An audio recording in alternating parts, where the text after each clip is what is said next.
Kumwambia Solomon kwamba nimesikia na niko na hiyo, unajua mimi ni mtu wa kufanya kazi na wengine. Okay. Niko tayari kufanya kazi na Khalwale na Mama Elsie. Sababu huyo jamaa anaitwa Baraza ameharibu kaunti yetu sana.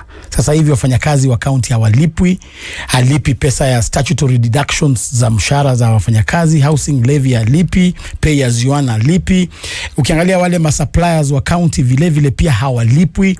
Jamaa hajafanya projects jinsi vile Oparanya alifanya. So ni muhimu sana huyu mtu aende nyumbani na ni lazima tuweke azma zetu kando. Okay.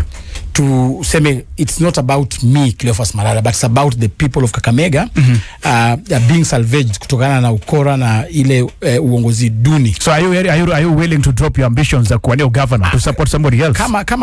Kama mimi nitasimama nifanye Baraza arudi, afadhali mimi niache lakini watu wa Kakamega wapone. So mimi niko tayari kuongea na Khalwale na Mama Elsie. Tufanyie kazi pamoja, tumuondoe huyu Baraza. Okay.